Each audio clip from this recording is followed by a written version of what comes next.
নমস্কার বন্ধুরা, সকলকে স্বাগত। বাইরে ছুটি নিয়ে বেরিয়ে পড়লাম জব্বলপুর মাদার জলপ্রপাত দেখতে। স্কিপ না করে ভিডিওটা দেখতে থাকুন, খুব ভালো লাগবে। ভীষণ সুন্দর দৃশ্য, এতটা সুন্দর দৃশ্য দেখে দেখবেন কেন খুবই ভালো লাগবে। তো এই জলপ্রপাতটা দেখার আমার ভীষণ ইচ্ছা ছিল, তো ঠাকুরের ইচ্ছায় দেখা ভাগ্যে জুটলো। তো এই দেখো আমরা সমস্ত নিয়ম কিন্তু প্রণাম জানাচ্ছি। তো এখানে আর পরে আসতে পারবো কি না সেটা তো ভাগ্যের উপর নির্ভর করে। তো ভীষণ ভালো লাগলো, তোমরা একদিন হলেও কিন্তু এখানে আসো, খুব ভালো লাগবে। আর কীভাবে আসতে হয় সেটাও আমি কিন্তু বলবো। তোমরা এখান থেকে শেষ পর্যন্ত দেখতে থাকো, ভীষণ ভীষণ ভালো লাগবে। এখানে রেখে করেও দেখার খুব সুন্দর ব্যবস্থা আছে। এই দৃশ্যটা কিন্তু অসাধারণ দৃশ্য। দেখো বন্ধুরা, এবারে কিন্তু আমরা এখানে এটা দিয়ে হেঁটে যাব, আর এটা দিয়ে হেঁটে যাব জলপ্রপাত দেখতে 400 মিটার দূরে। তো এই দেখো, এই দোকানগুলো সমস্ত রকমের কিন্তু মার্বেল পাথরের জিনিস পাওয়া যায়। তো তবে মার্বেল পাথরের সব রকম মূর্তি আছে, আর এগুলো কিন্তু প্রচুর দাম বন্ধুরা। তবে আমাদের কলকাতাতে আমার তো মনে হয় এখানের চেয়ে দামটা অনেক কম হবে, আর এখানে অনেক দরদাম করে নিতে হয়।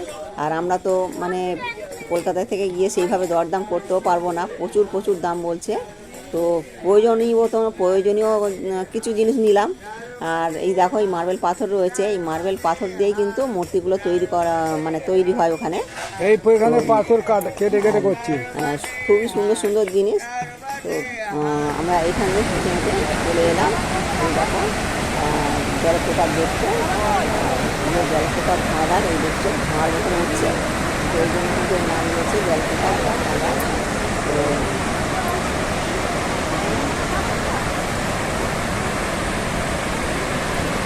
পৃথিবীতে মার্বেল বটন মধ্যে দিয়ে নদী প্রবাহিত হওয়ার দৃশ্য মাত্র 3 জায়গায় আছে।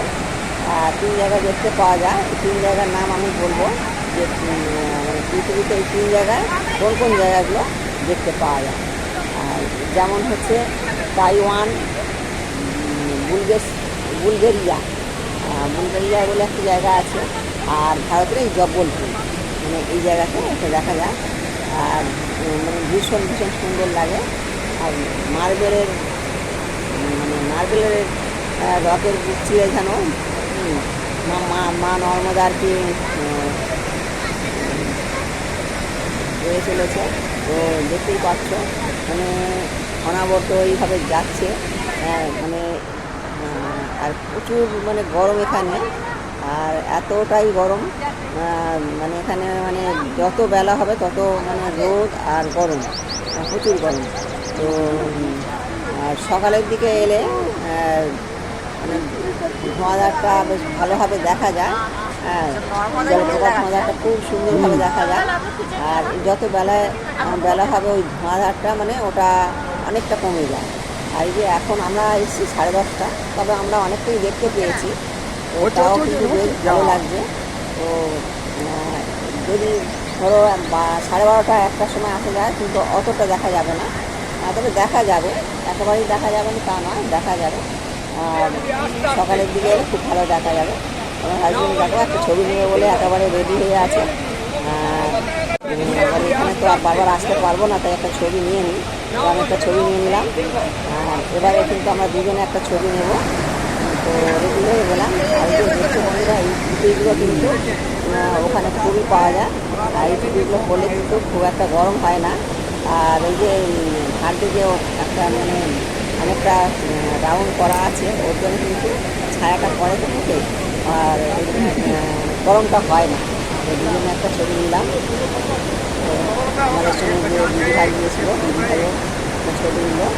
আর এই দেখো, কত সুন্দর দেখো, তোমার মতো নিচ্ছে, ভালোই না লাগছে। এই দিদিভাইও একটা নিল। এবারে কিন্তু আমরা রোপে করে মা নর্মদার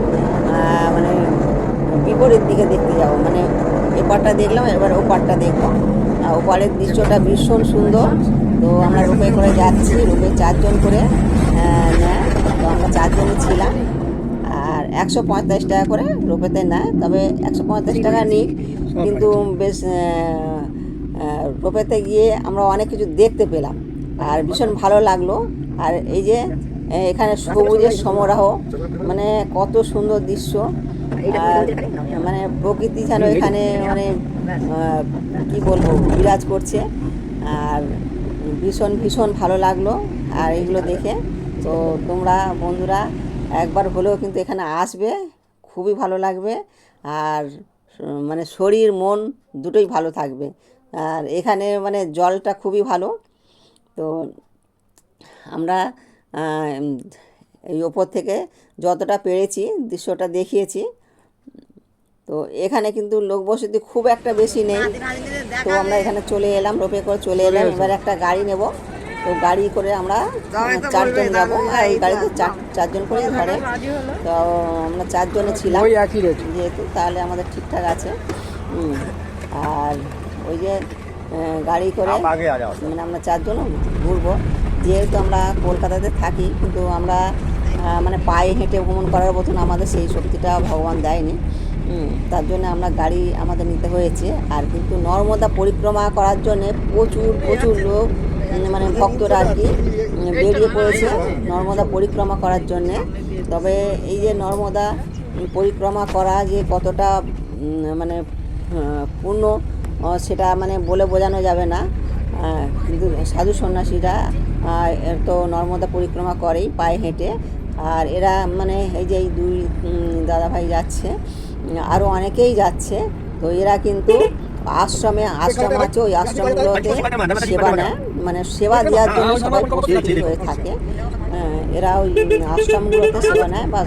আর অনেক সময় হাঁটতে হাঁটতে হাঁটতে হাঁটতে অনেকটা সময় লেগে যায়। তো তখন কিন্তু ওরা সবসময় সেবাটা পায় না। ওদের সঙ্গে শুধুমাত্র জলটা থাকে, আর ওরা ওই আশ্রমে থেকে যায় আর ওখানে কিন্তু সেবাটা নিয়ে নেয়। তো অনেক মানে আমরা এক দাদা ভাইয়ের সঙ্গে দেখা হয়েছিল, বলছিল যে এত জঙ্গলের মধ্যে তো যেতে হয়, খুব ভয়াবহ। মানে সেই আমরা মা নর্মদাকে স্মরণ করি, আমরা বেরিয়ে পড়ি। তো আমাদের কোনো অসুবিধা হয় না। আর আমরা কিন্তু ওই নর্মদাকে স্মরণ করি, আমরা সকলেই হাঁটতে থাকি। আমাদের মানে কোনো রকমের কোনো কষ্ট হয় না। তো মানে কী আশ্চর্য, মা নর্মদা এতটাই সহায়। মা নর্মদার মতন মানে এরকম মানে এত সুন্দর মা নর্মদাকে স্মরণ করলে মানে কাছে পাওয়া যায়। আর এইখানে দেখো, আর এইখানে যেই পাথরগুলো আছে এগুলো একভাবেই আছে। এগুলো কিন্তু পড়ে না, বহু যুগ যুগ ধরে এইগুলো আছে। এবারে আমরা চলে যাচ্ছি 64 যোগিনীর মন্দির। তো এই দেখো দুদিকে মানে সিঁড়ি করা আছে, 108টা সিঁড়ি আছে। যারা মানে হাঁটতে পারবে না তারা এই সাইড দিয়ে যাবে। তো আমি কিন্তু সিঁড়ি দিয়ে উঠে পড়লাম। আর এই দেখো এবারে আমি মন্দিরের কাছাকাছি চলে এসেছি। তো আমরা সকলেই আগে পরে করে আসছি।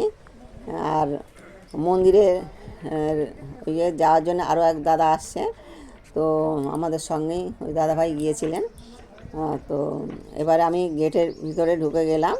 এবার তোমাদেরকে দেখাবো মানে এতটাই ভয়াবহ দৃশ্য একটা। তো দেখলে তোমাদেরও কিন্তু মন খারাপ হয়ে যাবে। তো মুঘল আমলে ধ্বংস করে দিয়েছে মানে এমন এমন সব দৃশ্যগুলো, মানে সব 64 যোগিনী মন্দিরে সব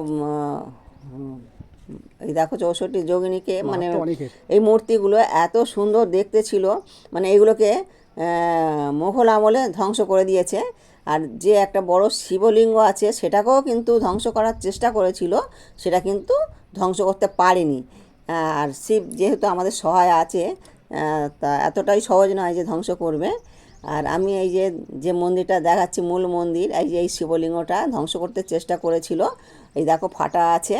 তো এই ফাটাটা কিন্তু ফেটে গেছিলো, কিন্তু মূর্তিতে কিছু মানে লিঙ্গে কিছু হয়নি। তো এবারে আমি মূল মন্দিরে ভিতরে তো ছবি দেখাতে পারবো না। তো ওখানে আছে লক্ষ্মী নারায়ণ আছে, তারপরে শিব পার্বতী, সূর্যদেব, এইসব মন্দিরগুলো আছে। এই দেখতেই পাচ্ছ, কারোর মুন্ডু নেই, কারোর হাত নেই, কারোর পা নেই, এই রকমই দৃশ্য। তো কি বলবো আর। আর আমার এই ভিডিওটা দেখে যদি ভালো লেগে থাকে লাইক কমেন্ট শেয়ার অবশ্যই করবে বন্ধুরা।